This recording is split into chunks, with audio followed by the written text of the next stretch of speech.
चलिए, तो last class में मैंने आपको टारगेट प्रेशर बढ़ाया था। एक बार मैं जल्दी से टारगेट प्रेशर की बातों को समराइज करता हूं, क्योंकि मुझे भी डिफिशिएंट प्रेशर डेफिसिट पढ़ाना है, उसमें टारगेट प्रेशर का कांसेप्ट काम आने वाला है। ठीक है, what is target pressure? Target pressure को आप टर्जिडिटी से जोड़िए। टर्जिडिटी का मतलब क्या था? आप समझो, टर्जिड चीजें टर्जिड है, मतलब लबालब भरा हुआ है, ऐसे ऐसे इसको ऐसे समझिए, लबालब भरा हुआ है। तो किस चीज से भरा हुआ है? पानी से भरा हुआ है। तो टारगेट प्रेशर कहाँ लगता है? सेल के अंदर। जैसे सेल वॉल है, प्लांट है, अगर सेल वॉल है, देन सेल मेम्ब्रेन है। तो ये जो अंदर से सेल के अंदर जो ये कंटेंट है, वाटर कंटेंट है, वो बाहर निकलना चाह रहा है। वो मेम्ब्रेन और वॉल पर एक प्रेशर लगा रहा है, ये अंदर में जो वाटर मॉलिक्यूल्स है सेल के साइटोप्लाज्म में, यही है टारगेट प्रेशर। तो जितना ज्यादा वाटर कंटेंट होगा सेल के अंदर, उतना ज्यादा ऑस्मोटिक प्रेशर लगेगा। ठीक है, मगर जितना प्रेशर टारगेट प्रेशर लगा रहा है सेल का सेल शेप वाटर कंटेंट, उतना ही equal and opposite pressure wall लगा रहा है अंदर की तरफ, उसको बोलते हैं वॉल प्रेशर। और हर हाल में टारगेट प्रेशर और वॉल प्रेशर बराबर रहेगा। अगर टारगेट प्रेशर बढ़ेगा तो वॉल प्रेशर भी बढ़ेगा। ऐसा नहीं होता है कि वॉल प्रेशर बढ़े बढ़े, नहीं। टारगेट प्रेशर बढ़ेगा तो वॉल प्रेशर भी बढ़ेगा, और जितना टारगेट प्रेशर बढ़ेगा उतना वॉल प्रेशर बढ़ेगा, जितना टारगेट प्रेशर घटेगा उतना वॉल प्रेशर घटेगा। ठीक है, तो टारगेट प्रेशर होता है। अब मैं कह रहा हूं कि जो प्लांट है, प्लांट मल्टी सेलुलर ऑर्गेनिज्म है, एक टिश्यू है, दूसरे बगल में दूसरा टिश्यू है। टिश्यू टिश्यू के बीच में थोड़ा गैप भी होता है, जिसको हम एक्स्ट्रा सेलुलर फ्लूइड कह सकते हैं। ठीक है, टिश्यू फ्लूइड कह सकते हैं। नहीं होता है ज्यादा गैप, लेकिन फिर भी होता है, चलो मान के देखा। तो अब यदि नहीं होता है तो दूसरा सेल जस्ट कनेक्टिविटी में है, तो दूसरा सेल और इस सेल का साइटोप्लाज्म का कॉन्सेंट्रेशन एग्जैक्ट सेम हो, ये तो जरूरी नहीं है, क्योंकि वाटर का ट्रांसपोर्ट होता है सेल सेल के माध्यम से। तो मैं ये कह रहा हूँ कि मान लो कि एक सेल है, दूसरे बगल में दूसरा सेल है, तो अब वाटर कंटेंट अगर उस सेल के अंदर एंटर कराना है, जिस सेल की हम स्टडी कर रहे हैं टारगेट प्रेशर की, तो बगल वाले सेल में मान लो अगर पानी ज्यादा है और अंदर में इस सेल में कम है, जिसमें हम टारगेट प्रेशर का स्टडी कर रहे हैं, तो ये वाटर कंटेंट उसके अंदर जो जा रहा है, वो वाटर कंटेंट जो सेल के अंदर ऑलरेडी है, वो तो रेसिस्ट करेगा, जो ये वाटर अंदर जाने की प्रयास कर रहा है। तो जो ये अंदर जाने के प्रयास कर रहा है, पहली बात, अंदर जाने के प्रयास क्यों कर रहा है? इसका मतलब उस सेल के अंदर वाटर की कमी है। कितनी कमी है? जितना वहां सोल्यूट डिजोल्व है, क्योंकि वो सोल्यूट जो डिजोल्व है वही वाटर को छेक के रखा हुआ है, घेर के रखा हुआ है, तो वहां पे वाटर की कुछ कमी है, तभी तो वाटर अंदर जाने का प्रयास कर रहा है। तो ये जो वाटर जिस प्रेशर से जा रहा है, वो ऑस्मोटिक प्रेशर है एक्चुअली। क्यों? क्योंकि ये जिस प्रेशर से जाना चाह रहा है, उतना ही वाटर का वहां कमी है। इसका मतलब ये ऑस्मोटिक प्रेशर उस सेल का है जितना प्रेशर से ये एंटर कर रहा है। तो हम कहते हैं कि ऑस्मोटिक प्रेशर से वाटर एंटर कर रहा है। लेकिन ये ऑस्मोटिक प्रेशर की वैल्यू इतनी नहीं है कि मतलब इतनी ज्यादा है कि तो सेल के अंदर टारगेट प्रेशर है उससे ज्यादा है, तभी तो ये वाटर अंदर जा पा रहा है। अब ये वाटर जब अंदर जाएगा तो सेल के वाटर के जो सेल के अंदर जो वाटर उसका हिस्सा बन जाएगा, तो टारगेट प्रेशर बढ़ जाएगा, क्योंकि मैं क्या फिर से कह रहा हूँ कि वाटर जितना ज्यादा टारगेट प्रेशर उतना ज्यादा, तो टारगेट प्रेशर बढ़ जाएगा। अब जब टारगेट प्रेशर बढ़ जाएगा, फिर भी अगर वाटर अंदर जा रहा है तो अब थोड़ा ज्यादा रेसिस्ट होगा। तो ज्यादा रेसिस्ट होगा, मान लो फिर भी वाटर घुस गया, अभी भी ओपी जो है टारगेट प्रेशर से ज्यादा ही है, तो एक समय ऐसा आएगा कि ये टारगेट प्रेशर अंदर का बढ़ता जाएगा और ये ऑस्मोटिक प्रेशर को रेसिस्टेंस मिलता जाएगा। ऑस्मोटिक प्रेशर उतना ही है, लेकिन टारगेट प्रेशर बढ़ता जा रहा है, तो एक समय ऐसा आएगा कि टारगेट प्रेशर और ऑस्मोटिक प्रेशर के बराबर हो जाएगा बढ़ के, और तब जाके वाटर अंदर नहीं जा पाएगा, मतलब इक्विलिब्रियम आ जाएगा, जितना अंदर जा रहा है उतना बाहर आ रहा है, तो इक्विलिब्रियम आ जाएगा। तो हम कहते हैं कि टारगेट प्रेशर कभी भी ऑस्मोटिक प्रेशर से ज्यादा नहीं होता, ये बात भी ध्यान रखना, क्योंकि अगर टारगेट प्रेशर ज्यादा हो गया, ज्यादा हो ही नहीं सकता है ना यार। टारगेट प्रेशर जब अपोज कर देगा इस ऑस्मोटिक प्रेशर को, तो टारगेट प्रेशर अधिक कैसे हो जाएगा? बराबर हो सकता है मैक्सिमम केस में, ज्यादा नहीं हो सकता है। तो ये मैंने टारगेट प्रेशर का डेफिनेशन बताया था। तो मुझे बता, टारगेट प्रेशर क्या करता है? Excess entry of water into the cell को रेसिस्ट करता है। दूसरा, जैसे जैसे टारगेट प्रेशर बढ़ रहा है, वैसे वैसे वॉल प्रेशर भी बढ़ रहा है। तो यंग प्लांट सेल्स में टारगेट प्रेशर ही तो सेल की एक्सपांशन में, ग्रोथ में हेल्प कर रहा है। This is all about target pressure. Bottom line ये है, मुद्दे की बात ये है कि जितना ज्यादा वाटर उतना ज्यादा टारगेट प्रेशर, और टारगेट प्रेशर की वैल्यू कभी भी ऑस्मोटिक प्रेशर से ज्यादा नहीं हो सकती है। यही है बॉटम लाइन। ठीक है, और जैसे जैसे जैसे टारगेट प्रेशर बढ़ रहा है, वाटर मॉलिक्यूल बढ़ रहा है, मतलब वाटर की फ्री एनर्जी बढ़ रही है, तो ये जितना ज्यादा वाटर मॉलिक्यूल उतना ज्यादा वाटर की फ्री एनर्जी। वाटर बढ़ेगा तो डाइल्यूशन होगा, ना कि कंसेंट्रेशन। डाइल्यूशन होगा तो वाटर कंटेंट को मूव करने के लिए फ्री स्पेस ज्यादा होगा।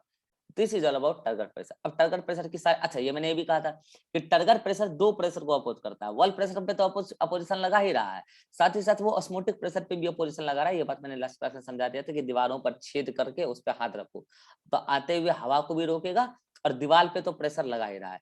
This is all about target pressure. अब मैं चलता हूँ एक अगले कंसेप्ट की तरफ, और उसमें टारगेट प्रेशर और ऑस्मोटिक प्रेशर का इस्तेमाल होने वाला है, और ये बहुत ही शानदार कंसेप्ट है, और अक्सर बच्चे इसमें कंफ्यूज रहते हैं। And that concept is diffusion pressure deficit. आप इसमें एक वर्ड को पकड़ लो, अगर आपने उस वर्ड को पकड़ लिया तो आपको मजा आ जाएगा। And that word is deficit, that word is deficit. हाँ, कोई बताओ डेफिसिट का मतलब क्या होता है?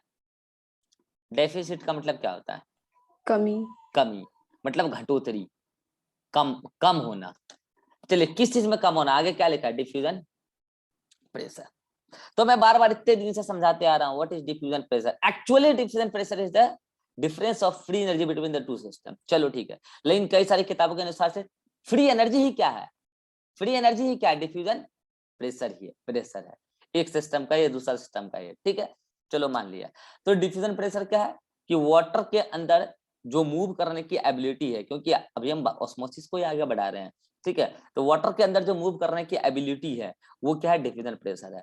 उसमें अगर कमी आ जाए तो जितनी कमी आई है वही डीपीडी कहलाती है, वही डिफ्यूजन प्रेशर डेफिसिट कहलाती है। मैं फुल फॉर्म नहीं बोलूंगा, बार बार डीपीडी बोलूंगा। तो डिफ्यूजन प्रेशर में कमी तब आएगी जब सोल्यूट ज्यादा हो, और जितनी कमी आएगी वही डीपीडी कहलाएगी। तो मुझे बताना एक बार, मैं अगर चाहता हूं कि मैं डीपीडी का फॉर्मूला लिखूं तो मुझे बताना डीपीडी क्या है? कमी है। किस चीज में कमी है? डिफ्यूजन प्रेशर में कमी है। तो मुझे एक बात बताना कि अगर कोई भी पट्टू, जैसे मान लो एक सिस्टम है और ये दूसरा सिस्टम है, ठीक है, पानी इधर से इधर जा रहा है और एक डिफ्यूजन प्रेशर से जा रहा हो, इसका अपना एक डिफ्यूजन प्रेशर है, मान लो इसका अपना एक डिफ्यूजन प्रेशर है, इसमें ज्यादा डिफ्यूजन प्रेशर होगा, इसमें कम डिफ्यूजन प्रेशर होगा, तब वाटर उधर जाना होगा। तो मैं कह रहा हूं कि इसके डिफ्यूजन प्रेशर में कमी आ जाए तो कब कमी आएगा बताना जरा। इसमें सोल्यूट ऐड कर दें या सॉल्वेंट ऐड कर दें कि कमी आ जाए डिफ्यूजन प्रेशर में? सॉल्यूट सोल्यूट ऐड कर दें। मैंने उस दिन भी कहा था, देखो मैं कह रहा हूं कि मैं मान लो कि मैं यहां से वहां मूव कर रहा हूं, मैं फ्रीली आराम से आराम मूव कर रहा हूं, मेरे पास एक प्रेशर है, डिफ्यूजन प्रेशर में मूव कर रहा हूं। लेकिन कल को मैं बैग लेके मूव करूं तो पता मूव मैं ही कर रहा हूं, लेकिन मेरी कुछ एनर्जी बैग को ढोने में चल जाएगी, मतलब मेरी एनर्जी बैग को अट्रैक्ट करके रख रही है। And that energy of my which attracts my bag called as osmotic pressure। Solute की वो प्रेशर जिससे वो सॉल्वेंट को अकर पकड़ के जकड़ के रखा हुआ है, दैट इज ऑस्मोटिक प्रेशर। और उसकी वजह से मेरे मूवमेंटेबिलिटी में क्या आ गई? कमी आ गई। तो जो कमी आई that is diffusion pressure deficit.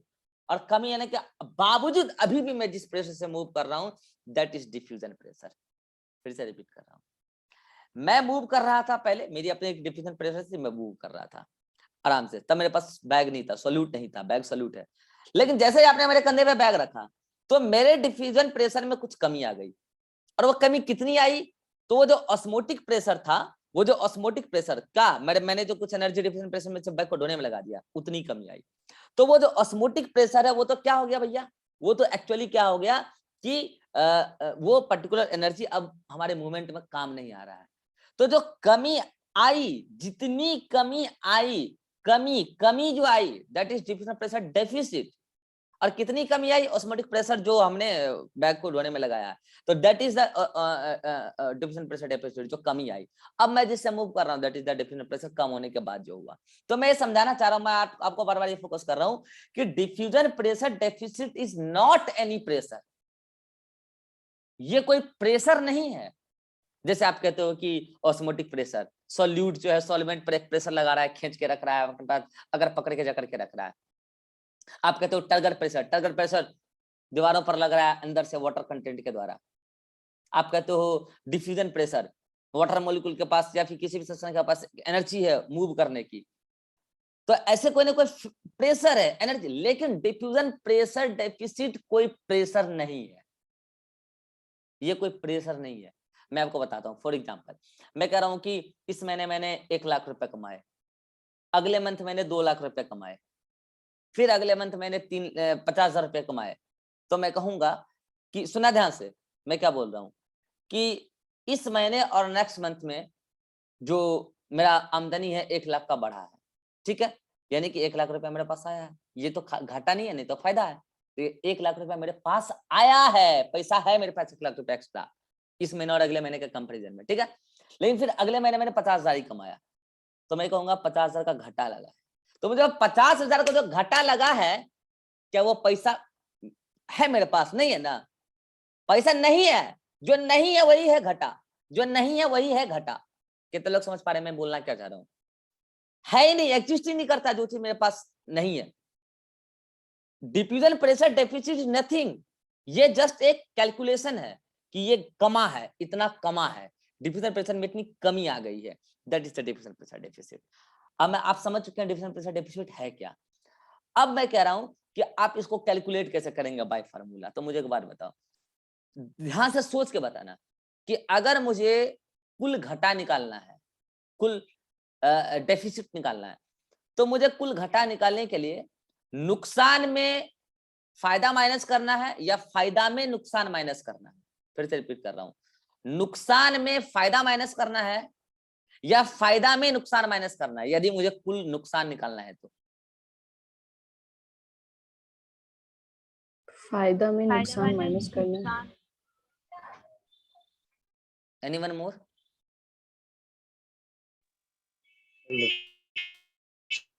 नुकसान से फायदा माइनस वो करेंगे। ये सही जवाब है। अरे भैया एक बात बताओ, आपको निकालना क्या है? आपको निकालना क्या है? नुकसान कितना हुआ? नुकसान। तो अगर आपको कुल नुकसान निकालना है तो आप क्या करेंगे? कुल नुकसान मतलब नुकसान देख लो कि कितना है। अगर कोई बाई चांस कोई फायदा भी हो रहा है तो उसको माइनस कर दो, क्योंकि आपको तो नुकसान ना चाहिए। आप समझ नहीं रहे बात को। आपको फायदा चाहिए, आपको नुकसान चाहिए, आप निकाल क्या रहे हो? नुकसान ना। तो जो नुकसान जिस वजह से नुकसान आता है वही है नुकसान, लेकिन आप कह रहे हैं कि नहीं कुछ फायदा भी होता है, तो काम करो फायदा को माइनस कर दो नुकसान में, तो जो बचेगा वही नुकसान है, कुल नुकसान है। तो अब आपके मन में आ रहा होगा कि फायदा क्या है। आप तो नुकसान की बात कर रहे हैं, ऑस्मोटिक प्रेशर नुकसान लाता है, तो फायदा है। कोई बताएगा कौन सा प्रेशर है जो वाटर की मूवमेंट एबिलिटी को बढ़ाने का काम करता है? Turgor pressure. अभी तो बता रहा था, जितना ज्यादा वाटर होगा उतना ज्यादा टर्गर प्रेशर होगा, वाटर की फ्री एनर्जी मूवमेंट एनर्जी उतनी ज्यादा, डिफ्यूजन प्रेशर उतनी ज्यादा बढ़ेगी। तो अब आप समझ चुके हैं कंसेप्ट कि यदि किसी सॉल्यूशन में ऑस्मोटिक प्रेशर टर्गर प्रेशर दोनों लग रहा है और आपको उसका डिफ्यूजन प्रेशर डेफिसिट निकालना है, तो जल्दी से बता दो फार्मूला। ओपी माइनस टीपी करोगे कि टीपी माइनस ओपी करोगे? जल्दी बता दो। ओपी माइनस टीपी करोगे। अब आप कंसेप्ट को पकड़ चुके हैं, क्योंकि ओपी क्या है? ओपी है घटा। ओपी क्या है? घटा। ऑस्मोटिक प्रेशर क्या है? उसकी वजह से सॉल्वेंट की मूवमेंटेबिलिटी में कमी आती है, तो घटा है। और डीपीडी भी क्या है? घटा है। लेकिन आपको तो कुल घटा निकालना है, डीपीडी तो टोटल नुकसान है और ओपी नुकसान है, लेकिन आप कहने की कुछ फायदा भी होता है, तो माइनस कर दो। फायदा कौन देता है? फायदा कौन देता है मूवमेंटेबिलिटी में? Turgor pressure. आप क्या कर दो? Minus turgor. आप ये रटोगे तो भूल जाओगे। आप इसको ऐसे देखो, कुल घटा डीपीडी इज इक्वल टू घटा ओपी माइनस फायदा। फायदा कौन? Turgor pressure. This is called as diffusion pressure deficit. रटने की कोई आवश्यकता नहीं। अब क्या मैं इसी को दूसरे वे में लिख सकता हूं डीपीडी को? मुझे एक बात बताओ, ये फील नहीं आ रही है? क्या फील नहीं आ रही है कि जब मैं बोल रहा हूं डीपीडी तो डीपीडी नुकसान तरफ फील नहीं आ रहा है। अगर मैं बोल रहा हूँ DPD equal to OP minus TP तो फील नहीं आ रहा है। डीपीडी को बोलने से फील नहीं आ रहा है कि नुकसान है। आगे अगर माइनस वर्ड आ जाए तो फील आएगा कि नहीं आएगा? चलिए बताओ। आना चाहिए, फील आना चाहिए माइनस से। तो मैं अगर कह रहा हूँ कि चलो इधर पूरे होल इक्वेशन को माइनस से मल्टीप्लाई करो ताकि फील आए, डीपीडी में फील आए कि घटा है। होल इक्वेशन को माइनस से मल्टीप्लाई करो और रीअरेंज करके इक्वेशन बताओ जल्दी से। Minus DPD is equal to minus OP plus TP. Minus DPD is equal to minus OP plus TP. अब देखो प्योर फीलिंग आ रही है। अब देखो प्योर फीलिंग आ रही है। डीपीडी माइनस क्या बता रहा है? नुकसान। माइनस ओपी क्या बता रहा है? ये मोमेंटेबिलिटी में नुकसान लाता है। और प्लस टीपी क्या बता रहा है? ये मोमेंटेबिलिटी में फायदा लाता है। तो अगर आपको नुकसान चाहिए तो नुकसान इज इक्वल टू नुकसान, लेकिन कुछ फायदा है, कुछ फायदा भी है, तो ये फायदा प्लस में है, तो ये जितना होगा वो माइनस में जब ऐड होगा तो माइनस जो बचेगा वो माइनस जो वही डीपीडी है।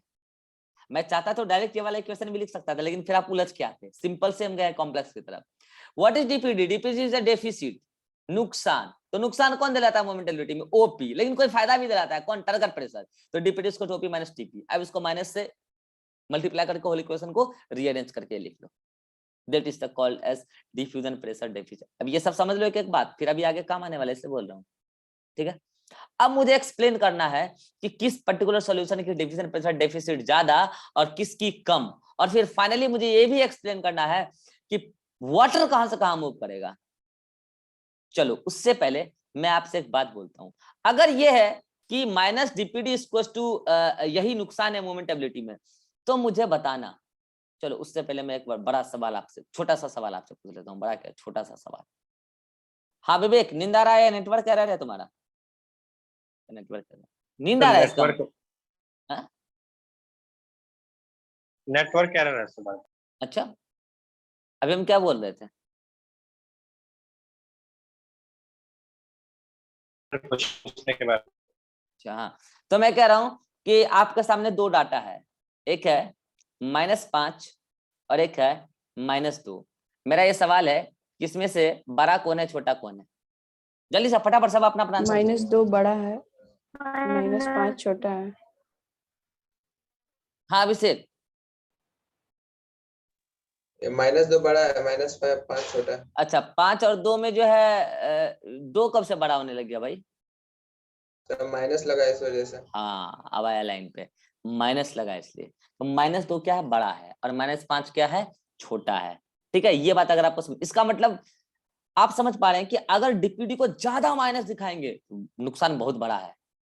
ठीक है, नुकसान बहुत बड़ा है, इसका मतलब वैल्यू छोटा है, मतलब कि पॉजिटिव वैल्यू छोटा है, क्योंकि -5 लगाने से नुकसान, नुकसान आगे आगे माइनस लग गया ना नुकसान, इसलिए मैंने कहा फॉर्मूला को फील आनी चाहिए नुकसान वाली। -5 मतलब कि डीपीडी की वैल्यू बड़ी है, नुकसान बहुत बड़ा है।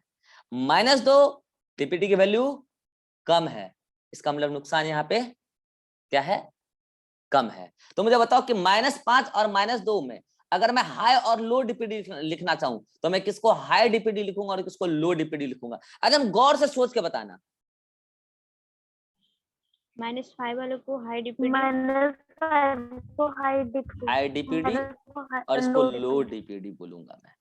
बच्चे यहीं पे अक्सर कंफ्यूज करते हैं और डाउट लेके आते हैं घेर के कि सर इसको हाई लिखना चाहिए था, इसको लो क्यों। बच्चा बोलता है सर -5 -2 में -2 बड़ा है। अरे -2 बड़ा है, डिजिट में बड़ा है, मैं मान रहा हूं न्यूमेरिकली बड़ा है, लेकिन आप पूरा वर्ड पर हो। लो डीपीडी कम नुकसान, हाई डीपीडी ज्यादा नुकसान। नुकसान की बात हो रही है ना कि फायदे की बात हो रही है, नुकसान की बात हो रही है। तो -5 बड़ा नुकसान है, -2 छोटा नुकसान है।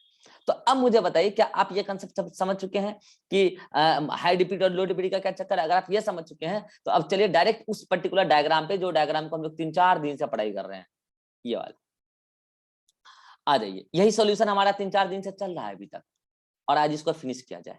तो इस सॉल्यूशन में अब आप देखिए, ये था ए, ये था बी। ठीक है, चलिए स्टार्टिंग से हम इसको कॉन्सेंट्रेटेड सॉल्यूशन ले रहे हैं और इसको डाइल्यूटेड सॉल्यूशन ले रहे हैं, कोई प्रॉब्लम। अगर कॉन्सेंट्रेटेड ले रहे हैं तो मुझे बताना कि इसमें सोल्यूट कॉन्सेंट्रेशन ज्यादा है कम, फटाफट। ज्यादा। तो इसका ऑस्मोटिक प्रेशर ज्यादा कि कम, ज्यादा। तो इसमें सॉल्वेंट कम या ज्यादा, कम। सॉल्वेंट कम तो टारगेट प्रेशर कम की ज्यादा, कम। कम। तो मुझे बताओ, आप कह रहे हो ओपी ज्यादा टारगेट प्रेशर कम, तो जल्दी से बताइए डीपीडी ज्यादा या कम। कम, आराम से, कम होगा। डीपीडी ज्यादा, डीपीडी ज्यादा होगा। डीपीडी ज्यादा। अरे भैया अगर ये वैल्यू ज्यादा, इस वाले फॉर्मूले ये वैल्यू ज्यादा, ये वैल्यू कम, तो ये वैल्यू ज्यादा है ना। अरे भैया ये वैल्यू ज्यादा है ना, इसमें भी लगा के देख सकते हो। ये वैल्यू ज्यादा, ये वैल्यू कम, यानी कि माइनस बहुत ज्यादा और प्लस बहुत कम, तो भैया ये तो बहुत ज्यादा माइनस में आ जाएगा ना, तो हाई डीपीडी हो जाएगा ना। अभी सिखाया है, हाई डीपीडी हो जाएगा ना। डीपीडी क्या बता रहा है, नुकसान को बता रहा है, अब इस बात को समझ ही नहीं रहे हैं। डीपीडी नुकसान को बता रहा है। चलो इस वाले में आ जाओ जल्दी से, डाइल्यूटेड सॉल्यूशन। हाँ डाइल्यूटेड सॉल्यूशन, तो यहाँ पे सोल्यूट ज्यादा कि कम, कम, तो सोल्यूट कम तो ऑस्मोटिक प्रेशर ज्यादा कि कम, कम। तो अगर सोल्यूट कम तो सॉल्वेंट ज्यादा कि कम, ज्यादा। सॉल्वेंट ज्यादा तो टारगेट प्रेशर ज्यादा कि कम, ज्यादा। अगर टारगेट प्रेशर ज्यादा और ऑस्मोटिक प्रेशर कम तो डीपीडी ज्यादा कि कम, कम। नुकसान कम।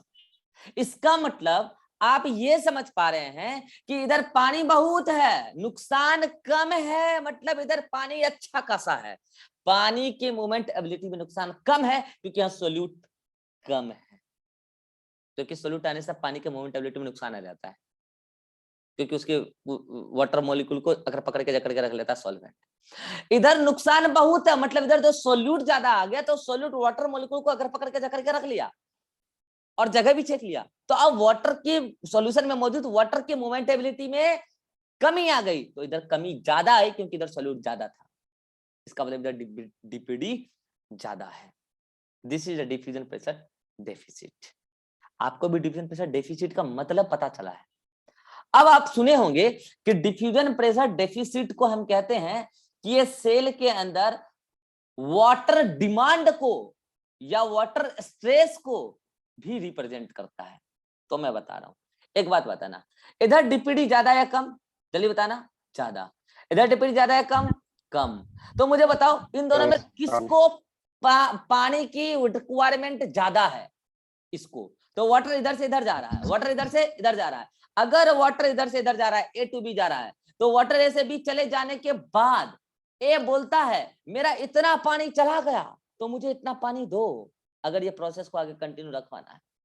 समझ रहे? ए से बी में पानी चला गया, अगर इस प्रोसेस को कंटिन्यू रखवाना है तो ए कहता है मुझे इतना पानी दो जितना मैंने बी को दिया है, तो ये प्रोसेस कंटिन्यू रहेगा, अदरवाइज इक्विलिब्रियम आ जाएगा, प्रोसेस रुक जाएगा। अदरवाइज इक्विलिब्रियम आ जाएगा, प्रोसेस रुक जाएगा। हम नहीं चाहते हैं सेल के अंदर ऐसा हो, सेल के अंदर इक्विलिब्रियम आ जाएगा तो फिर ट्रांसपोर्ट ही रुक जाएगा। ट्रांसपोर्ट हमेशा कराना। तो ए जितना पानी बी को दिया, ए यही दर्शाता है कि इतना पानी बी को चाहिए था, अब मुझे इतना पानी दो क्योंकि मैंने बी को इतना पानी दे दिया है। Means water demand by A is actually diffusion pressure deficit, DPD. DPD मतलब कितना कमी आई है, पानी में जो कमी आई है इतनी ही कमी आई है। किसमें? बी। किसकी वजह से? ज्यादा सॉल्यूट होने की वजह से, तो पानी उधर जो गया है। तो आप कैसे बोलेंगे कि ये वाटर डिमांड को दर्शाता है कि जब एक सेल और दूसरे सेल आसपास में है और वहां पे सॉल्यूट ग्रेडियंट है तो ऑब्वियसली सॉल्वेंट ग्रेडियंट भी होगा, तो पानी एक सेल से दूसरे सेल में जाएगा, तो जितना पानी गया जहां से गया अब वो उतना पानी का डिमांड करता है अगर प्रोसेस को कंटिन्यू रखना है तो। That is the different pressure deficit. और यहाँ पे पानी जाने की एबिलिटी बनी रहेगी, अगर आप एक और उतना पानी दे देंगे तो फिर से बी में, क्योंकि आप इसको उतना पानी दे देंगे, डिमांड कर रहा है प्रोसेस को कंटिन्यू रखना, उतना पानी दे दो, इसको उतना पानी दे दिए, फिर से कंपैरेटिवली बी के पास डीपीडी उतना बढ़ गया। तो यानी कि ये पानी लगातार सक कर रहा है क्योंकि इसको पानी की प्यास है, डीपीडी इसकी ज्यादा है, तो ये पानी को लगातार क्या कर रहा है? सक कर रहा है। जिस पर्टिकुलर प्रेशर से सक कर रहा है, जितनी सक कर रहा है वो सक्शन प्रेशर है, वही तो डीपीडी है, वही तो डीपीडी है। अभी मैं और चर्चा करूंगा डीपीडी में अगले मीटिंग में। यहाँ तक आप बातों को जल्दी से पढ़ ले, जल्दी से, और ये क्वेश्चन कैसे डिराइव किया इसको भी थोड़ा समझ लें, फिर अगले मीटिंग में मिलते हैं।